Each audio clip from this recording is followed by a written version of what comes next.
Good afternoon, YouTube. Welcome back to the channel, or welcome to the channel if it's your first time here. I want to appreciate you guys for stopping by. Now let's get into today's video. First, I'll talk about why you're probably here. Call of Duty might be going away from their annual release schedule. We'll get into that. Second, I'll be going over the January 2022 patch notes with some weapon nerfs, actually, some perks balanced and stuff like that. We'll get into that afterwards. So if you guys are here for the patch notes, you can go ahead and skip along to the second half of this video. Now let's get into it. Now before I talk about this, I want to make a disclaimer real quick, because I don't want some of y'all getting in the comments being like, that's not accurate, Blade. You don't know what the hell you're talking about. All of this is from articles that I've been reading, and it's all speculation. There's nothing confirmed. So do me a favor, shut your ass up and listen. Maybe you could take some of the facts from this video and come up with your own conclusion.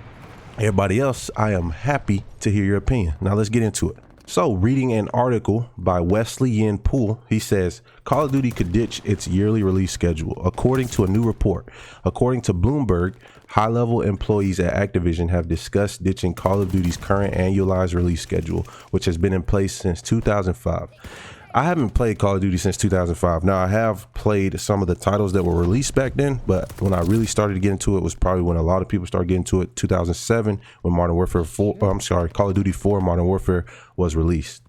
So at least according to the Bloomberg article, they aren't planning on skipping, the next title. It'll be in 2023 if they do take a break.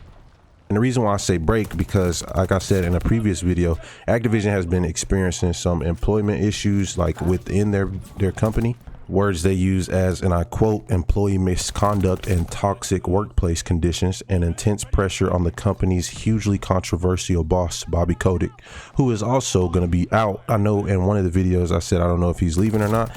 He is. I think that's been confirmed that he's going to be resigning soon. So also in the Bloomberg article, they talk about how some of the employees are actually kind of excited that they may be going away from this annual release schedule, just because I'm sure that they probably have a lot of pressure put on them as far as, trying to get this next game out on time. I mean, myself, I've heard a lot of Call of Duty players, kind of welcome the idea of going away from a yearly release schedule.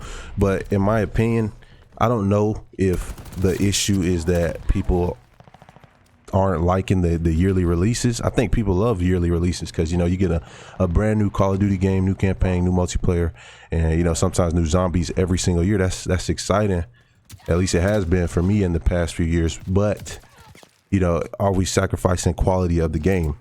So if the quality of the game was up to par every year, would people still want to go away from a yearly schedule? I don't know. But does releasing every 2-3 years, does that improve quality of the game by default?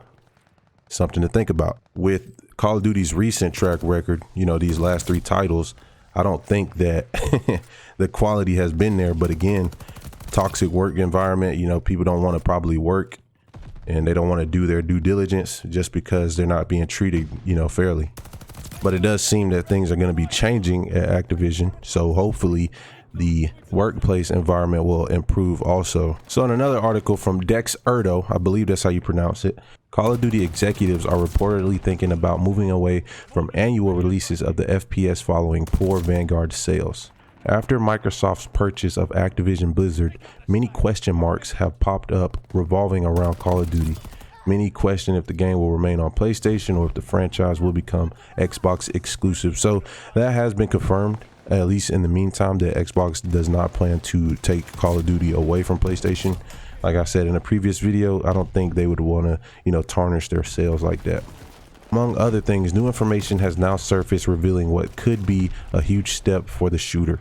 The latest claims suggest that the next COD could be the final annual release for the franchise as the company shifts their focus to one game. High-level employees at Activision have discussed moving away from the annual release schedule. Again, this is all speculation. This is just what people are hearing. It doesn't mean there's anything that's set in stone. This is something that could happen, something that couldn't happen. I'm sure that they'll probably go and look at, stuff from the community, what the community thinks, how the employees feel. I'm hoping that, I'm hoping that the devs get a say in it, and that way they can feel whole again, so to speak, like they're not being treated like they were in a toxic toxic workplace environment. Now, I'm sure there's probably a lot of other details talking about this subject, but at the moment, that's all I have for you. As always, I will leave a link to those articles in the description below, and you guys could check that out and kind of do your own research from there. Now, moving on very quickly, we're going to get into these patch notes that came out on January 20th, so yesterday. And if you guys would like to see these patch notes, you guys can simply log into your game, turn on Vanguard, and hit the right trigger, whatever that is for you, and then go over to patch notes for January 20. So I'm gonna try to go through this as quick as possible. So first things first, weapons. Long shots now count when achieved through incendiary rounds. When previewing the well gun after unlocking challenges in multiplayer, the well gun is no longer missing challenge details. Corrected unintended behavior with buck and slug, which resulted in players getting headshot bonuses when shooting limbs. That doesn't sound bad. Make it easier to get headshot. Perks. Players with the fortified perk are no longer immune to any fire damage, including flame knot and incendiary grenade. Now, I talked about this in another video. They had made this perk so you didn't receive any fire damage and it was broken. Like, the flame knot kill streak would not work. It did not work at all, and I've seen a few videos of it going on. So I'm glad to see that they fixed that. I thought that was, it was a little stupid.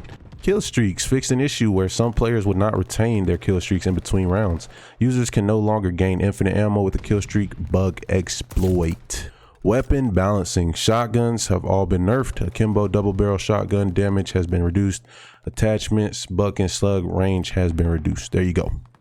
I do think I read somewhere in somebody's blog that it was nerfed to all shotguns, not just the Akimbo double barrel shotguns, which were broken in Warzone. Could be wrong there, but that's for you to find out. Moving on to Warzone patch notes. Now, I believe that the automation has received a buff. However, I do not see it here. Fixed collision issues with various elements across Caldera, allowing players to exploit peek shoot through them. Fixed an issue causing the menu screen to flicker when attempting to join a friend or queue with the party. Fixed an issue with reload animations, allowing certain weapons to fire continuously. Fixed an issue causing private lobby hosts to crash. Fixed an issue causing regular advanced UAV awards from big game bounty and top secret contracts to not trigger if the player was in a vehicle or anti-air gun.